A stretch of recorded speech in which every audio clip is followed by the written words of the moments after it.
Yan din yung question ko sa inyo ngayon.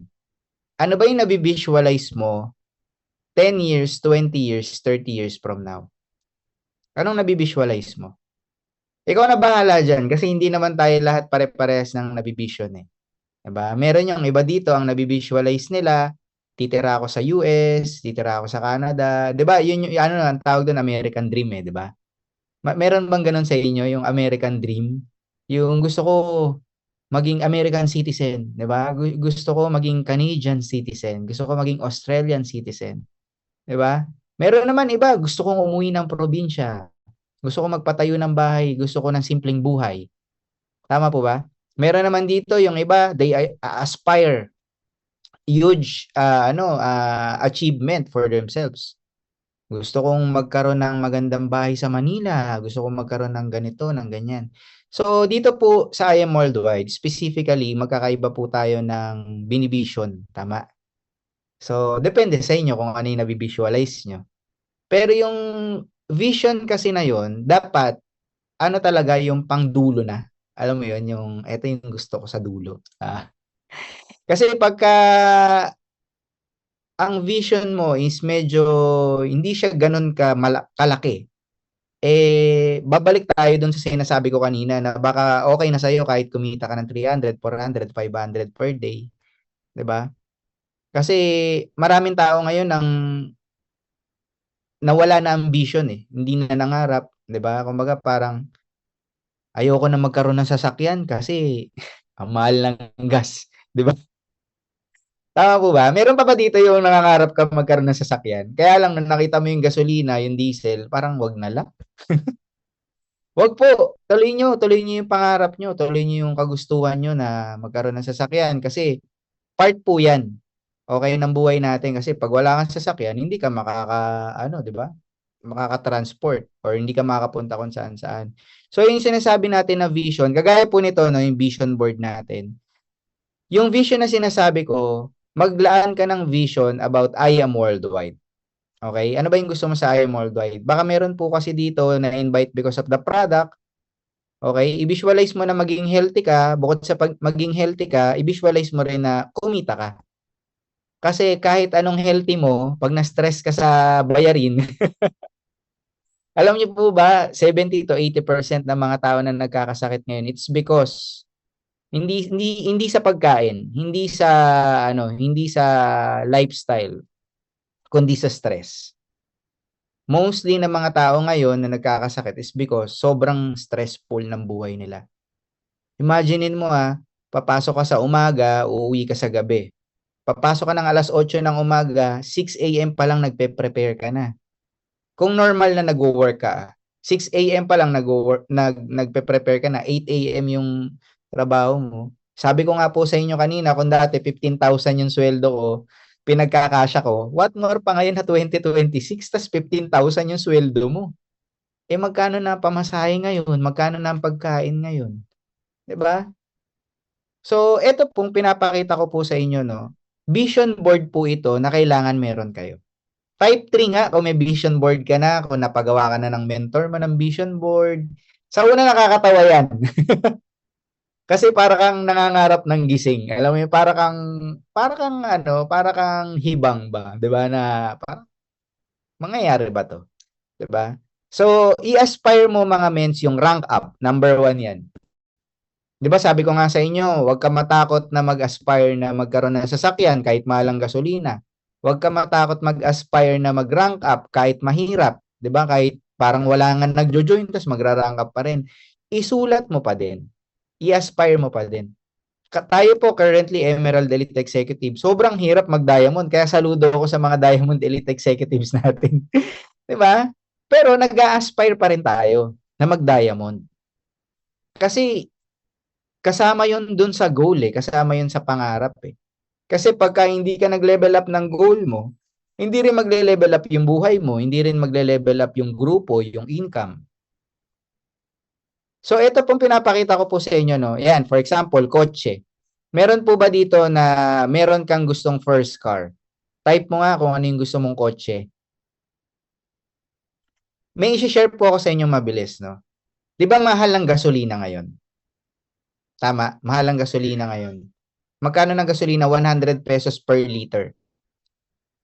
Napansin ko lang na nung tumaas ang gasolina, kumonti ang sasakyan sa kalsada. Napansin ko lang. Dati, nagrereklamo tayo sa traffic, tama? Yung 30 minutes lang sana na, na biyahe mo, nagiging 2 hours na, nagiging 3 hours na.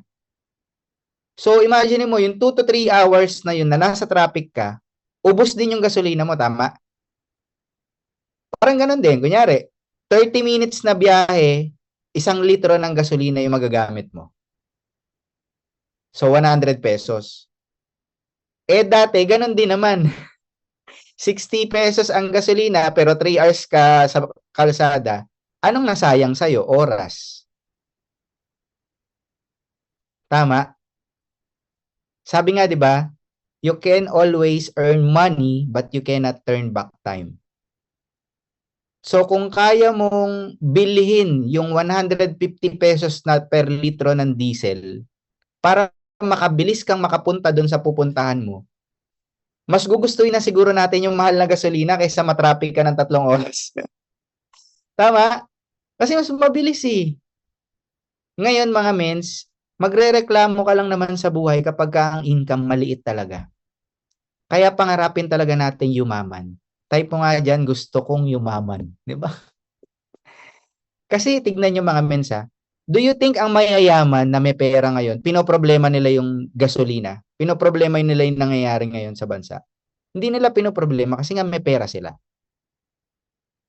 Alam mo, masakit man ang katotohanan, mas gusto pa nga nila yung ganyan eh. Bakit? Kasi pagka minahalan ng gasolina, konti lang ang kotse sa kalsada, 'di ba? Kung sino lang yung makaka-afford, siya lang yung mabubuhay ng medyo matiwasay. 'Di ba? Pero pag ikaw, mahirap ka, nagko-commute ka pa din, 'di ba? Ang hirap ng buhay. That is why you need to aspire to have a car as much as possible. Kung may kotse ka, masasakay mo yung pamilya mo. Hindi kayo magko-commute. Tama? Yun nga lang, iisipin mo naman yung monthly ng sasakyan mo. Kaya kailangan mo talagang gawin yung I am worldwide.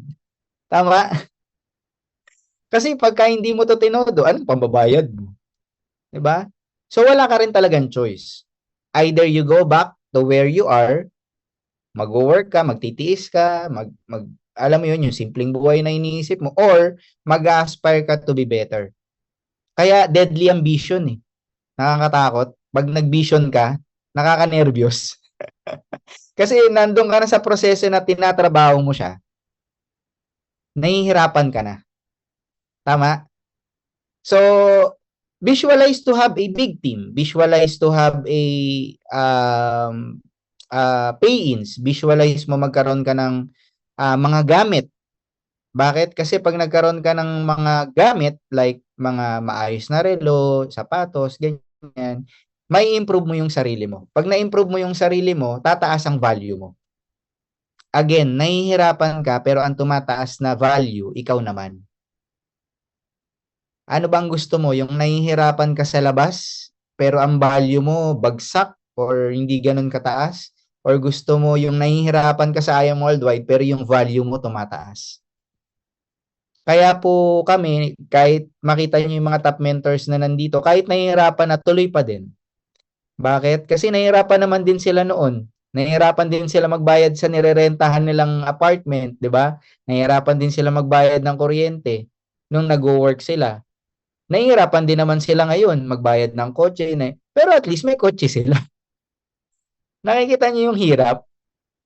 So, yung vision mo, mangyayari talaga yan, pero may karakip yan na hirap. So, you have to accept the fact na mahihirapan ka talaga pagka kine-create mo na yung vision mo into reality. Kailangan mong pangarapin na magkaroon ng team. Kasama yan sa pagbibuild ng organization. Sama mo yan sa vision mo. Okay? Kasi marami ako nakikita, may vision board sila na mag-aasawa sila. Nakita ko yung vision board ng isang member eh. Naka-wedding dress eh, di ba? Wag muna yun. Unahin nyo muna yung vision board nyo na nakaganto kayo. Di ba? na nakapang-event kayo. Kasi madali na yun eh. Madali na mag-asawa, madali na magpakasal, madali. Pag meron ka, madali na eh. Unahin mo muna na magkaroon ka ng event. Okay lang ba this year? Kung hindi mo pa kaya mag-event, umattend ka sa main event ng upper mentors mo or ng IM Worldwide. Now question, may ticket ka na ba sa EEA? Wala pa men. So, paano mo makukuha yung mga pangarap mo, yung mga binivisualize mo? Kung yung ticket ng EEA, hirap na hirap ka na, di ba? Magkano yung ticket? 1,500, di ba, early bird? Pero ngayon, 2,000 na. Pag VIP. Tama? Ano man lang ba yung magbenta ka ng product, di ba? Para makabili ka ng ticket. So, i-message mo na yung kakilala mo, 'di ba, na bumili sa'yo ng barley. Bili ka naman sa akin ng barley kasi may a-attendan ako ng event eh, kailangan kong bumili ng ticket. So kung hindi mo pa kaya magpa-event, attend ka muna sa event ng IAM Worldwide. Noong nag-i-start kami mga mens, attend ng event ng IAM. Attend ng event. Alam niyo po kung bakit? Ito po kami na nagsisimula. Nakita niyo po yung itsura ko. Totoy na totoy. Ito po, event po ito ng Team Blast. First, hindi ko sure kung first na, pero I believe ito yung first na Blast event.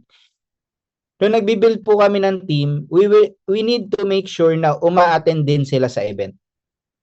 Ngayon, paano sila attend sa event kung ikaw hindi ka uma-attend? So, kailangan mo munang umattend. Huwag kang umattend kasi may grupo ka na. Umattend ka kasi kahit mag-isa ka, uma-attend ka. Nagigets niyo mga mens? Kasi marami ako na-experience na mens, hindi na muna ako attend kasi hindi naman ako awardee. Mens, hindi na muna ako attend kasi wala po naman akong team eh. Kami po nung nag-start kami, wala rin naman kaming team. Pero never kaming nag-miss ng event. Kahit EA yan, team event yan, kahit anong event ng mother mentor namin, hindi kami nawawala dyan. Bakit? Kasi part yan ng negosyo mo eh. Part yan to visualize, to create your vision kasama yung pag-attend ng event. Kasama yung pagsasama ng mga members mo sa event. So yung EEA natin, kahit hindi ka pa awardee, attend ka. Malay mo may surprise doon, 'di ba? At least nauna ka sa balita.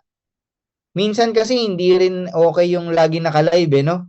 Kasi dati wala naman kaming live, so kailangan namin umattend sa event para first hand information makuha namin. So, kung kaya mong umattend, mens, kung taga Maynila ka lang, attend ka. Attend po kayo. Mas magandang umattend ng event kasi kasama yan. Now, nung time po, nung nag-i-start kami, hindi pa naman talaga kami kumikita ng malaki. Ganito po ginagawa ko. Ay, kimpi pa, tingnan mo yung buhok ko. 'Di ba? Uma-attend kami sa mga bazaar. Sinasabayan ko ng mga pagkain. Nagtinda ako ng mga burger, ng mga french fries, pero nandun yung barley. Meron bang gumagawa ng ganun dito? Yung nagtitinda-tinda ka, tapos sinasabay mo yung product, diba? Or nagsa-sideline ka, or nagwo-work ka, tapos sinasabay mo yung IAM Worldwide. Maganda yan kasi pag nagsisimula, normal talaga yan kasi dyan ka humuhugot ng pondo mo eh. Tama? Kasi kung wala kang pondo, hindi ka talaga makakakilos dito. So for example, bukas, blast day. Tama? Means, hindi mo na ako atin kasi wala akong pamasahe. Mamaya, i-challenge mo yung sarili mo na makabenta ka ng produkto. Para bukas, makapunta ka sa blast day. Kasi mga mens, kailangan mo talagang gawin na umattend talaga ng mga events natin eh, ng mga gathering.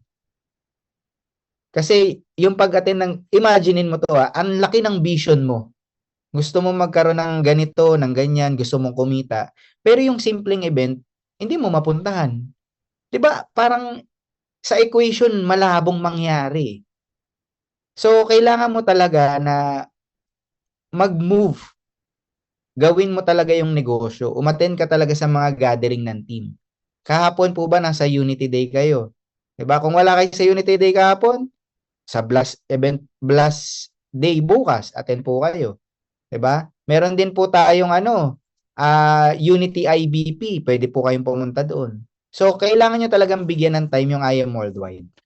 Okay po? Nagigets nyo mga mens? Ayan. Sana ba ako? Number 2, action. 5 lang naman to. Ano yung kanina? Vision. Kailangan ma-visualize mo na gaganda yung buhay mo sa I am worldwide. Okay? Hindi agad-agad, pero at least nag-elevate. Diba? Kumaga, may nababago kahit papaano. So, number 2 is yung action. Simple lang naman po yung gagawin natin, yung I am 5. Minsan, meron lang times na ako, aminado ako, minsan nakakatamad mag-invite, di ba? Pero wala kang choice eh. Yun talaga yung work around ng negosyo natin eh. Kailangan mo talaga mag-invite. Kahapon nga, may invite din ako kahapon sa Unity Day. Alam mo yun, kailangan kasi mga mens, kailangan ma-introduce natin yung product or yung opportunity natin. At least once or twice, one person or two person per day. Kailangan po ganun talaga. Alam nyo kung bakit mga mens? Kasi pag wala ka na-invite, hindi ka talaga kikita. Yun yung realidad. Pag wala kang na-share ng produkto, hindi ka talaga kikita sa I Am Worldwide. So you need to have numbers of people na may invite talaga dito. Ito pong nakikita nyo, mga product po yan na member, pay-ins, 'di ba? May mga nagre-reorders din. Ang question ko sa inyo, pagka ba dumami ang members mo, okay lang ba na kahit papano bigyan mo sila ng pabor na mautusan ka? Alam mo ba? Kasi normal po yun eh. Minsan pagka tayo nagbi-build na tayo ng team, nauutusan ka eh, 'di ba? Kasama sa action 'yun. Mens, padala naman ako sa JRS, mens, ganito naman, 'di ba? Lahat po ng mga top mentors, lahat ng mga top movers, na-experience po yung ganun. Yung kukuha ka ng pera sa LBC, di ba? Yung kukuha ka, magbabayad ka sa JRS, sa DHL. Nagawa niyo na po ba yung ganun? So, kailangan i-goal mo na mag-post ka sa Facebook, may ma-invite ka, tapos goal mo na makapag-serve sa mga members mo. Di ba? I-goal mo rin na nagtotok ka. Kung hindi ka pa nakakapag-talk ngayon, doon ka muna sa inviting. Yun muna yung trabaho mo. Now, speaking of trabaho, kasama po yun sa action sa number 2. Kasi, di ba, usually, sinasabi sa atin sa training, you are the boss of your business. Pag boss, minsan ayaw na uutusan eh, di ba? Ayaw nang namamanduhan, ito dapat yung gawin mo. Pero sa I Am Worldwide kasi, sa una, kailangan mo munang trumabaho na parang normal. Hindi ka pa boss. Kumbaga, sasabihan ka ng mentor mo na mag-invite ka, gawin mo talaga kasi yun yung trabaho mo eh. Okay? For example, meron tayong Unity IBP, sasabihan ka na o umaten ka, magsama ka or magpapunta ka. Hindi yun utos bilang boss yung upper mentor. Okay? Ano yun? Pasintabi yun or ano yun, kumbaga sinasabihan ka niya kasi yun yung action na kailangan mong gawin para ma-create mo yung vision na gusto mo mangyari. 'Di ba? Kasi hindi pwedeng vision lang. Kailangan talaga may action ka. Okay? So, eto po sa bahay namin na nagpapalalamove ka, minsan minsan nakakasawa to paulit-ulit, no? Pero ulitin natin na yan talaga ang trabaho natin sa I Am Worldwide. Mag-share ng product, tawag dito, padala ng mga produkto kasi supply and demand ang negosyo natin eh. 'Di ba? Even siguro yung mga bago na nandito na hindi pa to na-experience, kailangan mo to ma-experience. Okay? At pag na-experience mo na siya, huwag ka magrereklamo kasi ako nga sabi ko dati, sa totoo lang, nung time na kalakasan talaga, minsan nagrereklamo ako, ano ba yan? Di ba? Pero ngayon, Lord, pwede pakiulit. Hindi na ako magrereklamo, promise. Alam mo yun, yung kumukuha ka ng product sa office, kailangan masaya ka. Yung ang dami mong bit-bit na paper bag, kailangan masaya ka. Yung marami kang buwat-buwat na box, kailangan masaya ka. It's part of the action para ma-create mo yung vision. Eto, hindi ko to makalimutan tong picture na to. Sobrang kabado ko niyan eh kasi million talaga yan eh. Imagine mo, no? pupunta ka sa bangko, magwi-withdraw ka, 'di ba? Buti na lang hindi pa uso yung flood control nung time na 'yan. Kasi kung uso na yung flood control nung time na 'yan, baka mamaya sabihin galing sa flood control, no? Pero guys, galing po 'yan mga mens, galing po 'yan sa IM Worldwide, no? Galing po 'yan sa mga nagbayad. Okay?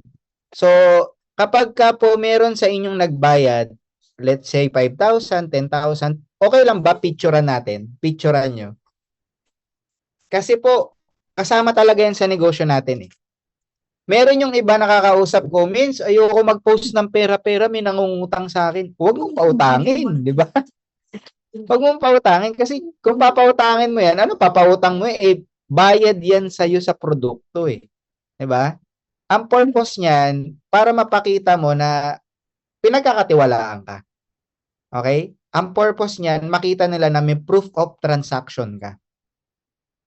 Now, baka mamaya hindi ka pa sanay na or hindi, means kasi hindi naman ako mahilig mag-post sa Facebook eh. Hindi naman ako mahilig mag-ganyan-ganyan ng mga pera. 'Di ba? Kahit wag mo naman i-flaunt, kahit mag-selfie ka lang, itabi mo lang para pwede mong pang PM sa kanila.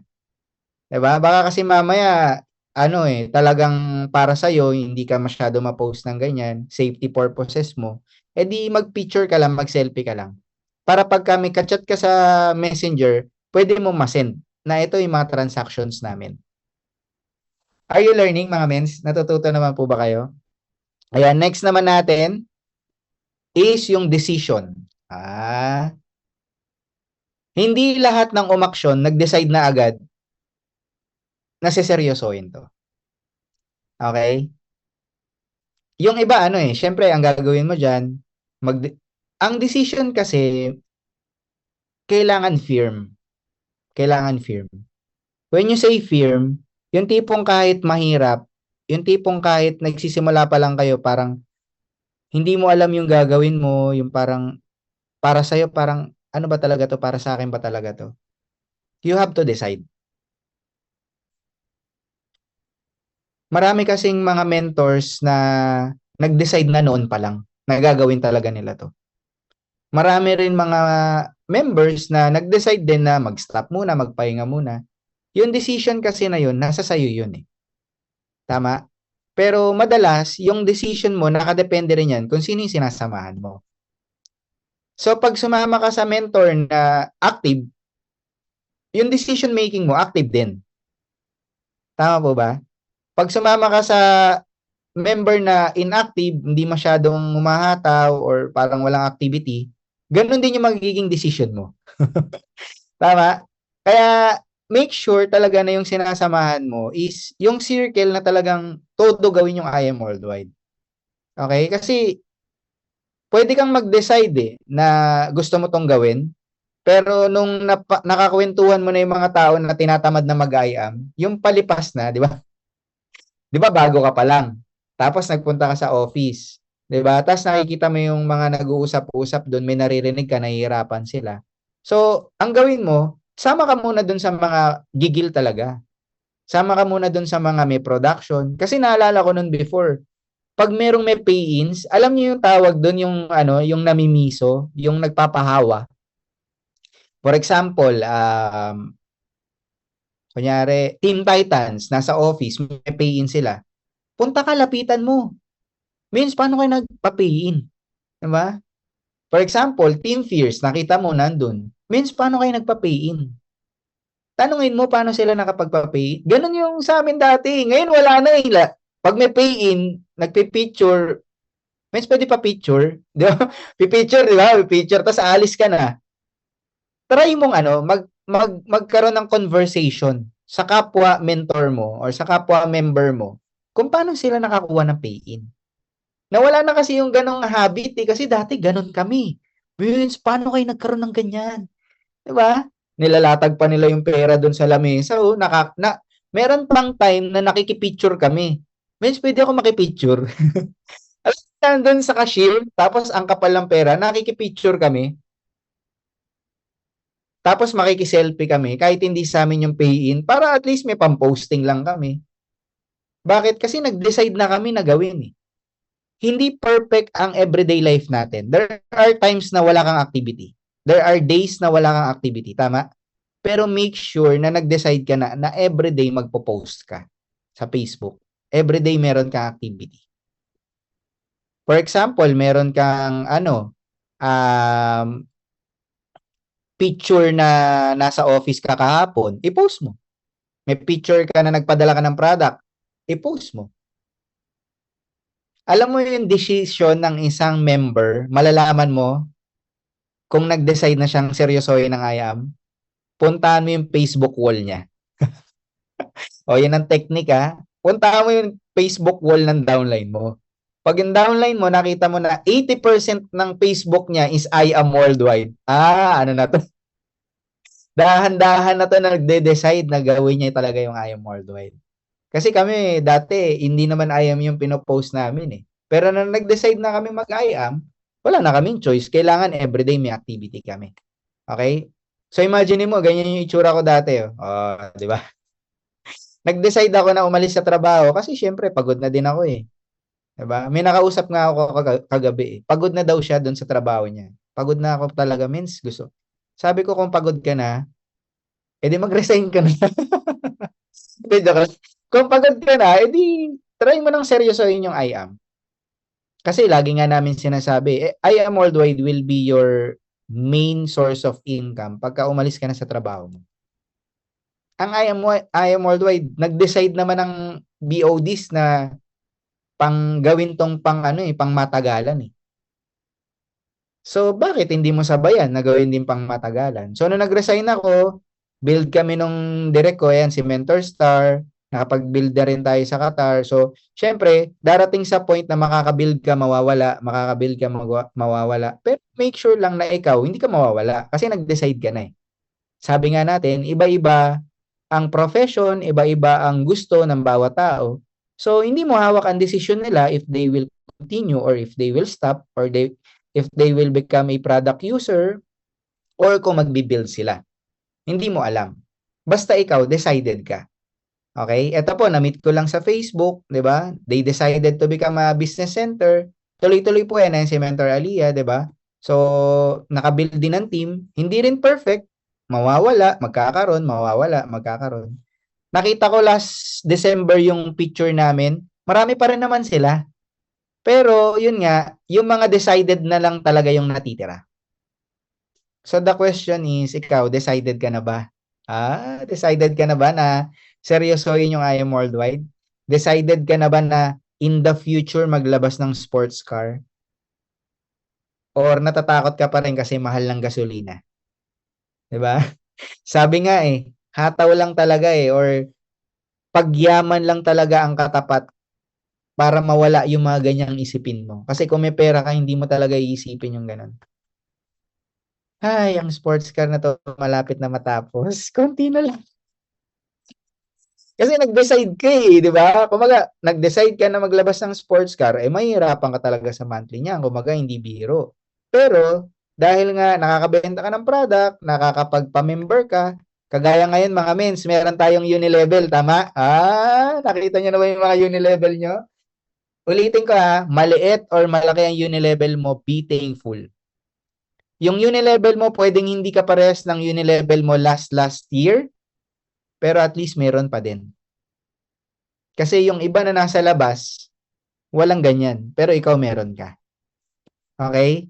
Ito po silang magnanay, Taray, no? Indirect ko dyan yung mama niya, si Mentor Aileen. So, si Mentor Aileen, nag-decide din siya maglabas ng sports car kasi kasama sa vision niya Nagkaroon kami ng mga mens ng meeting ng team. May vision siya doon na gusto niya magkaroon ng BMW kasi yung mister niya, pangarap, BMW. So, nagkatotoo. Nakita niyo, kumbaga, tinrabaho, ginawa ng paraan, di ba? Kumbaga, nilabas talaga yung sasakyan na pangarap talaga nila. Okay? At ang maganda dito mga mens, talagang IAM worldwide. No, ang source of income nila, imagine niyo po, housewife po siya. Nung hindi pa siya nag-IAM worldwide, wala siyang, ang source of income niya, negosyo. Mga negosyo na maliliit. Okay?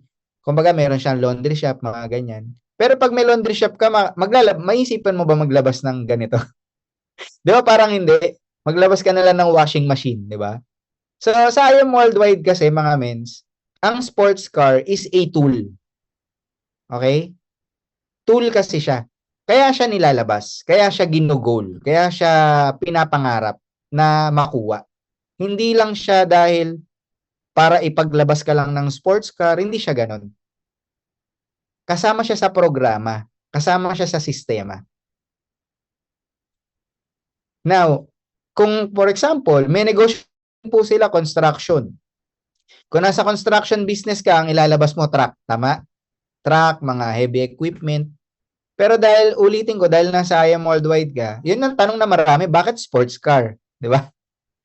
Eh kasi yun talaga di ba? Yun ang tinuro sa amin Yun ang kailangan ilabas Negosyante ka kasi Kailangan makinang ka sa mata di ba? Kumaga kailangan stand out ka Hindi yan para magyabang ka or alam mo yan para sikat ka. Kundi para makita ng ibang tao nakakaiba ka. Kakaiba yung I Am Worldwide. The question, nabi-visualize mo rin ba in the future may sports car ka? Kung taga-probinsya ka, hindi mo to nanaisin Kunyari, malubak sa inyo, hindi mo to nanaisin Pero kailangan, i-goal mo talaga na magka-meron ka. Magkaroon ka. 'Di ba? Ma-experience mo man lang. Kahit doon na lang tayo sa ma-experience mo. 'Di ba? Kasi iba yung experience Hindi marami na rin naman nagpatunay na nung naglabas sila ng sports car, kahit papaano, lumaki yung grupo nila. Okay? Pero hindi yan assurance na pagka naglabas ka ng sports car, dire-diretso na talaga. Babalik ka dun sa number 2, dun sa action. Kailangan mo pa rin umaksyon ng tuloy-tuloy. Okay? Pag naglabas ka ng ganyang resulta. Okay? Ito naman si Mentor Sherwin. Ano po siya nagkaroon po siya ng health condition na kung saan nag-decide din po siya na gamitin religiously yung product. Sabi ko nga po sa inyo, yung decision making, hindi lang siya about business, about the product din. Baka kasi mamaya, sabi to sa training kagabi baka mamaya, 'di ba, ang kape mo sa bahay, kopi mo pa din. Kung mag-decide ka na kahit wag sa kape, kahit yung barley na lang natin. 'Di ba? Kahit yung toothpaste na lang natin. Guys, maganda yung toothpaste natin. Na-try nyo na ba? Try nyo. Try nyo. Maganda yung toothpaste natin. Tapos try nyo rin yung mga ibang produkto natin. Mag-decide ka talaga na maging avid fan ka ng produkto natin. Kasi yun yung produkto na naging dahilan kung bakit na-repair yung health niya. 'Di ba? Huwag mong hayaan na nung naging okay ka na, in-stop mo na yung yung product.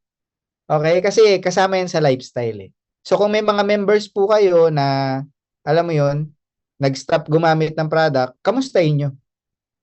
Tanongin nyo kung gumagamit pa rin sila ng product. Okay? Ayan po sila ngayon. Tapos, ayan, nag-business center na rin din po sila. So these people decided to put up their business centers. 'Di ba? Na kung saan mga mens, if may mga kakilala din po kayo na may taga Sambuanga, taga La Union. Although sa Qatar ngayon medyo mahirap lang ang situation nila, pero babangon din yan ulit, mabilis lang yan. Yung sa Middle East po na nangyayari ngayon, pag-pray po natin sila. Ang maganda lang po sa kanila, mabilis mag-recover ang economy nila. Sobrang bilis. Alam niyo, pag nag-stop ang war sa Middle East, in just a snap, kaya nilang bumalik sa normal. Ganun po kaganda ang bansa kapag mayaman. Bakit nila nagagawa yung ganun? Kasi mayaman ang bansa nila. Matagal lang naman makamove on yung mga bansa na, alam mo yun, medyo hirap sa finances 'Di ba?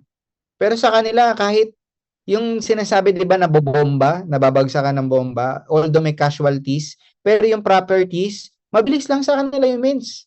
Kaya nilang pagawain ulit. Ang dami nilang pera Pag binomba yung ano nila, yung oil refinery nila, papagawa lang nila yun ulit. Yun ang power pag may pera ka. Mabilis mag-decide. Tama? So, ayan, number 4. Ayan, tapos na rin naman tayo. Provision. Babalik tayo dun sa sinabi ko kanina, no? Madaling mag-decide pag meron ka. Tama po ba? Do you agree? Madaling mag-decide na umattend ng event pag may pambili ka ng ticket. Mabilis mag-decide na maglabas ng kotse pag may pang down payment ka, pag may pang monthly ka, 'di ba? Although yung monthly, tinatrabaho talaga 'yun. Okay? Speaking of provision, marami naman tao sa labas na naglalabas ng sasakyan ng hulugan. Tama? Kahit hindi nila alam kung darating ba yung time na makakahulog pa ba sila. 'Di ba? Pero ang thinking nila, God will provide. Magpo-provide yung trabaho ko, yung negosyo ko. Now, sa I Am Worldwide, ganun din. Pag naglabas ka dito ng kotse, ng resulta, kailangan i-work out mo yung I Am Worldwide na yung I Am Worldwide ang magpo-provide. Okay? Yung I Am Worldwide, yung magiging way para mabayaran mo tong mga to, 'di ba? Para mabuhay ka ng maayos. Bakit? Kasi kung saan ka magde-decide, doon ka ipo-provide. Okay? Kung i-decide mo na mag-I Am Worldwide, seryosohin to, hindi man mabilis, it will took you 2 years, 3 years, 4 years. Pero yung provision kasi ng I Am Worldwide, tuloy-tuloy. Imaginein mo, kahapon lang nag-post ako, yung text ng I Am Worldwide, nakakatuwa no? Nag-text, may 1,000 ka, may 1,600, may 1,000, may 7,000. Ibang mag-provide ang I Am Worldwide. Pag nag-decide ka na gawin siya, na actionan siya. Okay? Pag nag-decide ka na actionan siya. Kasi, ayan, dito po sa business, no, marami nang nagkaroon ng resulta, tama? Kumbaga, merong mga tao na kumita, may mga tao under ng organization din nila na kumita. Ibig sabihin, hindi siya, tsamba. Okay? Hindi siya tsamba. Ibig sabihin, meron talaga mga tao na kumikita pag tinrabaho nila. May mga tao talaga na nakakahit ng incentive pag tinrabaho nila. Okay, ulitin ko, hindi siya madali. Mahirap siya, pero provided na siya ng company. Kagaya ngayon, yung Thailand. Ang hirap, no? Kasi mahirap in a sense na pag tinrabaho mo talaga siya, mahirapan ka. 'Di ba? Pero, given the fact na pinoprovide siya ng company, yearly. 'Di ba? So, imaginein mo 2 years, 3 years from now, nakabuild ka ng team. Pag nakabuild ka ng team, makahit ka ng incentive, edi thank you. Pag hindi, okay lang din, walang problema. May next year na naman. May next incentive na naman. Yun yung advantage natin sa I Am Worldwide.